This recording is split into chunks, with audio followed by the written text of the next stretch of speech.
Thank you so much, Ivona, and thank you for inviting me. It's a great honour to be involved in this webinar called Arts as a Force for Social Change. And I think I'm mostly interested in arts and activism as a real sort of revolutionary force. And I'm going to say something controversial at the start, which is I maintain that it's not arts in itself that are a force for social change. Arts, in fact, can be used to maintain the dominant narrative, as we saw certainly in the 20th century in the UK, when the only funded arts were high arts and opera and ballet, and the rest of us were unfunded and struggling to have our voices heard.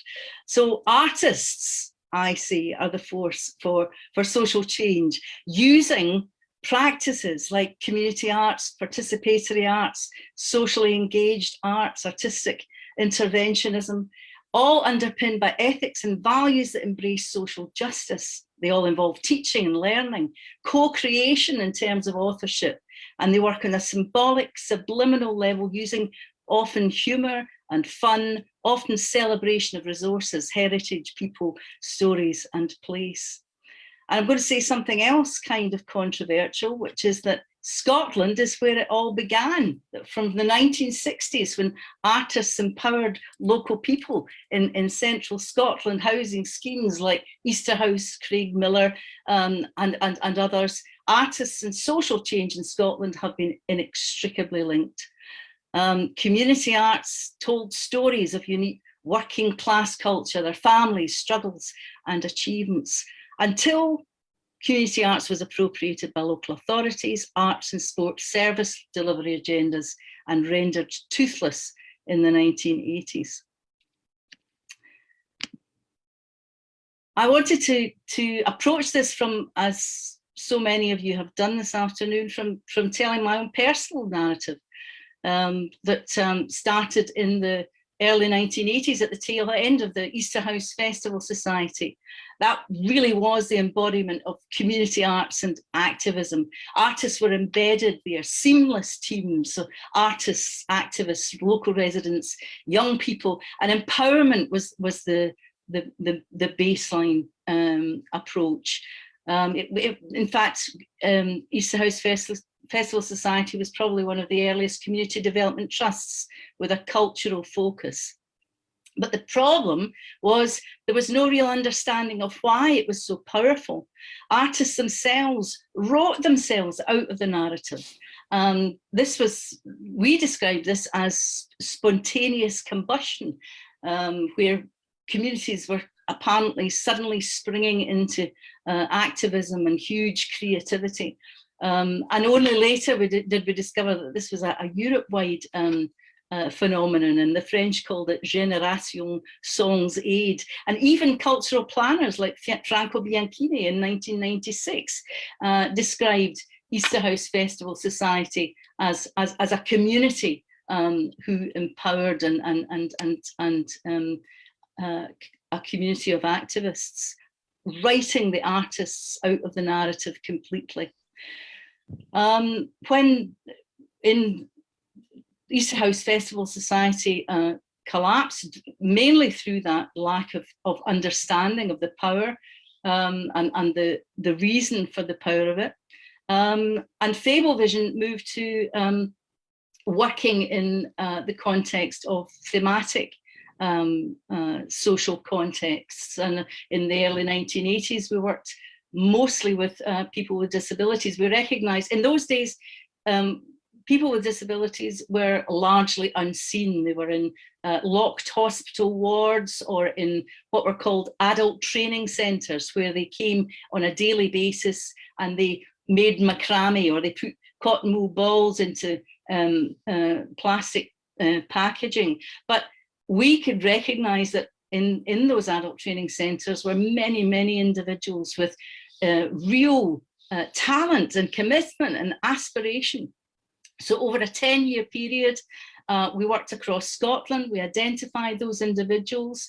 We brought them together in making shows and going on tour with buses. I mean, it'd never be allowed today with health and safety, and had a deliberate ambition to create a theatre company run by, managed by, and with performers with disabilities working alongside able-bodied artists. And that theatre company was called Birds of Paradise, and it celebrated its 21st birthday last year. But once again, the role of Fablevision, the artists in Fablevision, was written out of the narrative. And only later, when we visited Liverpool with Birds of Paradise to make contact with a very similar group called the Lawnmowers of actors with disabilities, only then did we realise that they had been empowered in exactly the same way as Birds of Paradise by an activist group of artists called Them Wifeys. So yet again, artists were written out of the narrative.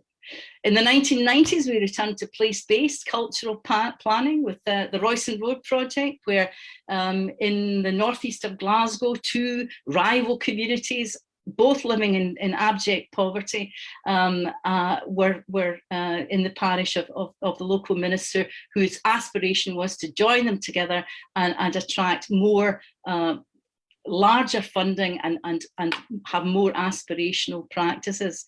So when the church there, the only building of any architectural significance, was under threat of demolition, the minister approached Fablevision, and together we created a 10-year programme looking at how we could save this cultural landmark and also link up with the community at the other end of the road. They had a very important Mollendiner burn and waterfall, which was rumoured to be the source of Mungo's inspiration for creating Glasgow. This was the patron saint of Glasgow. He apparently fell asleep beside the waterfall and had a dream of Glasgow.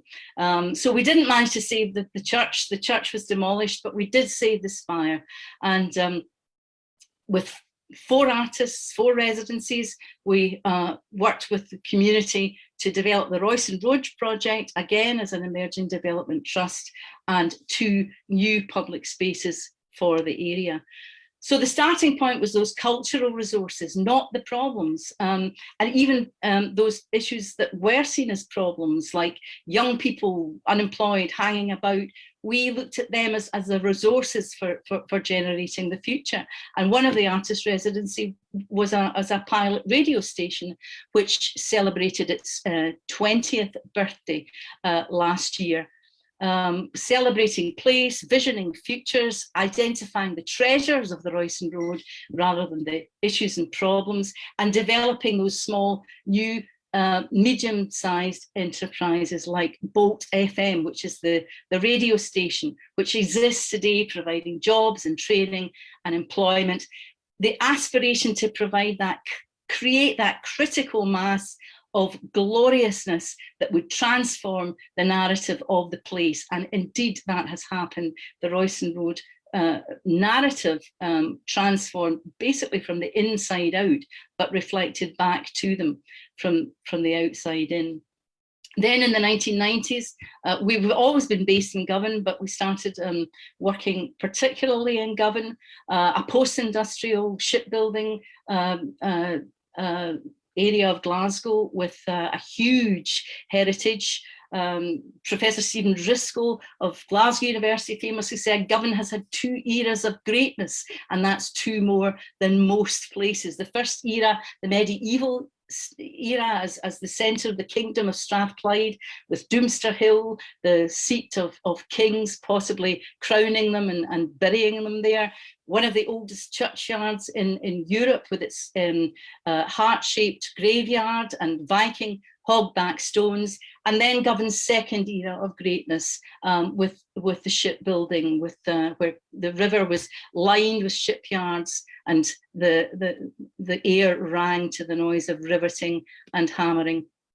And then in the 70s, when the Thatcher era tried to close the shipyard with Jimmy Reid leading the Red Clydeside, the sit-in, the famous workers' revolution, which we then linked into with Gdansk and colleagues in Gdansk, where there was a very similar shared narrative of Lech Walesa and the Solidarity movement. We didn't manage to save most of our shipyards, have gone now. This is Govan at the moment. But Govan has a huge wealth of resources, mainly in her people, in her activism, huge determination to take control, and these cultural resources all along the Clyde. Some of them, unfortunately, have fallen prey to housing developments. But again, that international linking and benchmarking and sharing has been very, very important to Fablevision and activism in Scotland. Setting up with University of the West of Scotland a whole 5-year programme of activism underpinned by academic research, debate, unravelling those complex shared heritage narratives between Govan and Gdansk through a series of summer schools, challenging conventional urban planning approaches, joining up those narratives, and artists using methods that promote engagement and dialogue. The project was called Riverside Solidarity. It culminated in an exhibition in the Queen Elizabeth University Hospital, and there were 4 artists, one of them socially engaged artist, doctoral researcher, and feminist activist, Dr. Tara Bell, who linked with a project of similar uncovering hidden histories of women in the shipyards of Gdansk.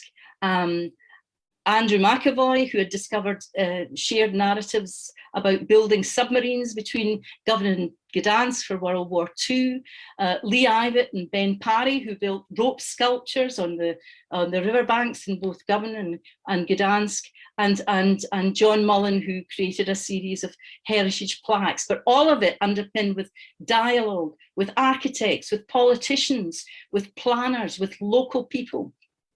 And our case study, the graving docks in Govan, one of the last remaining industrial heritage assets, A-listed, Victorian, granite built, where the owner and developer was proposing to build 750 multi-storey flats on these wonderful docks, and a rival proposal from Ferguson Marine Shipyard to have them restored as working dry docks again, supported by the local community.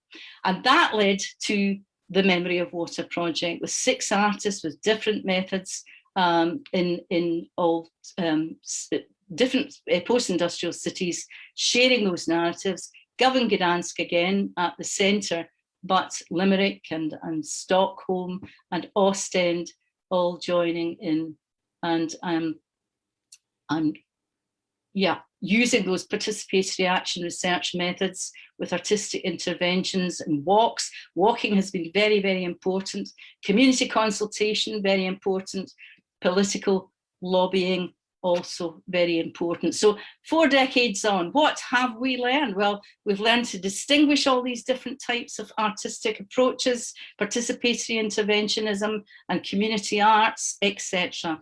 We've learned that artists can't deliver social change alone. We need to join up cross-sectorally and work together.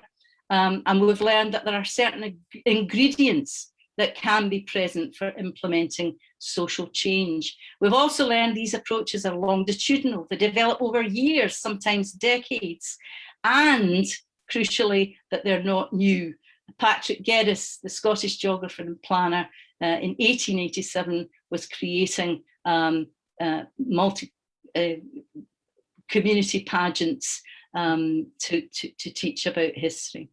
Liz, so, yes, thank you. Thank you. Not you, but ever-evolving methods. All right, so without further delay, Lia, please. Yes, perfect timing. Can we stop sharing the screen maybe, or if possible, otherwise we just continue. That's great, Liz. Thank you, thank you. So what's been happening? So we have looked at 3 examples of more. I mean, it's multi-layered examples, but it's 3 times, different times, an evolution of yourself as an artist and as an organization. What's the difference from the first project, Birds of Paradise or something, when you said the artists were written out of the story? I think that is the difference now. We now have mapped the landscape. In the early 1980s, there was a conversation about the arts, which was, there's high arts, there's opera, there's ballet, there's the high arts, and then there's everything else. And everything else was called community arts. It was unfunded. It was totally ignored by the establishment. And it was all lumped under one umbrella called community arts. Skip forward 4 decades, we have done the mapping, we have made the distinctions, we've teased out what are those different methods, all those different practices, and we're still uncovering and discovering more and more methods, approaches, and practices. And yeah, that is the so that's the difference. So right now, following on the project in Govan, you don't feel written out. So you feel you are there still as an important piece of revisioning that area. I think artists are more recognized. That hasn't been reflected in the funding. Those processes are still not funded. What will be funded is the artwork or the performance, the play, but the processes, the longitudinal work of empowering and relationship building and amplifying and connecting and networking and international relationship building, none of those processes are funded. Only the artwork is funded. That's the next hurdle, I think, that we have to overcome. Okay, so how do we overcome that? Is it because, as you know, I work with policymakers, and many times I'm on the other side as you. So I look and see what is going on the ground. I look at the efforts of artists and communities, and then the politicians come and say, I don't like that. I don't think we can fund that anymore. Or the priorities change all of a sudden, and the vision changes for that area. So how do we embed that kind of way of thinking in which there has to be a long-term process of mixing tactics, whether it's artistic interventions or it's communities themselves organizing? Because if you remember, during the COVID, I mean, there were people who did communities that had not involved artists, but have nevertheless developed fantastic projects for themselves, supporting, enhancing resources they had locally, etc. So how do we embed this notion that artistic interventions, like community interventions, community tactics, which would then bring the new policies that may bring change ultimately to an area, sustainable change we're talking about, or resilience, etc. How do we embed that? Do we talk to certain individuals, or do we simply kind of create connectors in between the policymakers, the politicians, and the community and the artists on the ground? Do we need a figure like a connector? I would call that a cultural planner. Yes, there's somebody who can connect those. I do think we're moving in the right direction in that area as well. In the 1990s, there was a huge debate in the network Banlieue d'Europe, the European network of artists and cultural organizations working with these methods and practices. And the debate was all about what is art and what is social work and what is community work and and there was a kind of disparaging attitude towards artists who were so closely embedded in communities that they were deemed to be almost doing community or social work. And I think that is a debate that has, we've moved beyond that too, that we've now recognized that artist practice is embracing all of that, and that what Tara is doing in Glasgow, and what other artists are doing in a longitudinal way is art. It is all part of their artistic practice and needs to be recognized and seen as that. So you say there is a form of mediation that needs to be done somehow. Somehow the cultural planner making that link between, yes, the artistic intervention is like an acupuncture point. Yeah, it makes a huge difference, but on its own, it will close over again. What it must have is an underpinning of cross-sectoral working practice, all these different players in the landscape, and yes, that connection with the policymakers and the planners. Without that connection, can I say that the same problem is within neighborhood planning now? As you know, in the UK, at least, I don't know in Scotland, we have tools for communities to get engaged in changing the shape of their neighborhood. And communities get involved. There's no artists involved, it's the communities themselves. But they're finding the same problem, the same blockages, obviously. So the blockages we're talking about are not just limited to the fact that artists are involved. It's not just that.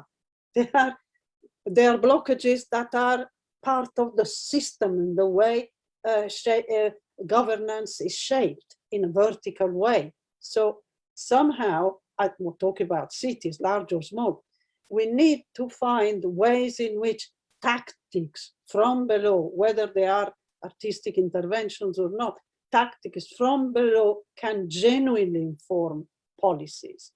And in that sense, I was using, maybe we create an office in every city of, I think there was one in Sweden, maybe in Gothenburg, where we say yes to ideas, the Yes to Ideas office, or the office of creative, that's a bit neoliberal now, but some place where we collect all the kind of tactics and then filter those tactics into the policies and feed them to whoever is in charge. And whoever is in charge has to listen or listens to us, because it's a compelling argument that the tactics are making. And there has to be an understanding, and there's such a huge power dynamic difference that's the, in a way, it's almost as if we've come in Scotland full circle from the Easterhouse Festival Society right round to the Easterhouse Festival Society model again. It was almost so innovative, it was so ahead of its time in the 1970s and 80s.